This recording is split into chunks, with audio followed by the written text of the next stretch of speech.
भाजप काँग्रेस एक आहे।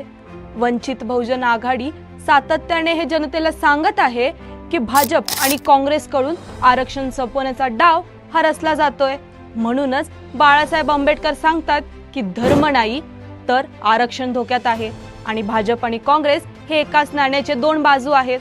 महाराष्ट्रात विविध ठिकाणी मराठा आणि ओबीसी आरक्षणाचा मुद्दा हा पेटलेला असताना इथल्या प्रस्थापितांनी मात्र ओबीसींचं आरक्षण कसं संपवण्यात येईल त्याचा डाव रचला आणि दुसरीकडे सर्वोच्च न्यायालयाने एससी एसटी आरक्षणामध्ये उपवर्गीकरणाचा आणि क्रीमी लेयर लागू करण्याचा निर्णय दिला, त्याला या भाजप सरकारने पाठिंबा दिला आणि तिथे मात्र काँग्रेसच्या तेलंगणा आणि कर्नाटकाच्या राज्य सरकारने त्याचा लागू करण्याचा निर्णय घेतला। म्हणजेच आरक्षण विरोधी निर्णयाला भाजप पाठपुरावा करते आणि काँग्रेस ते निर्णय त्यांच्या सरकारमध्ये लागू करते।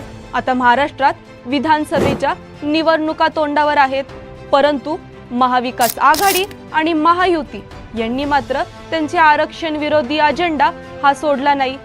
महायुती सरकारने महाराष्ट्र राज्यात एससी एसटी आरक्षणामध्ये उपवर्गीकरण करण्यासाठी समिती नेमली आहे आणि त्याचा पाठिंबा या महाविकास आघाडी सरकारने केला आहे।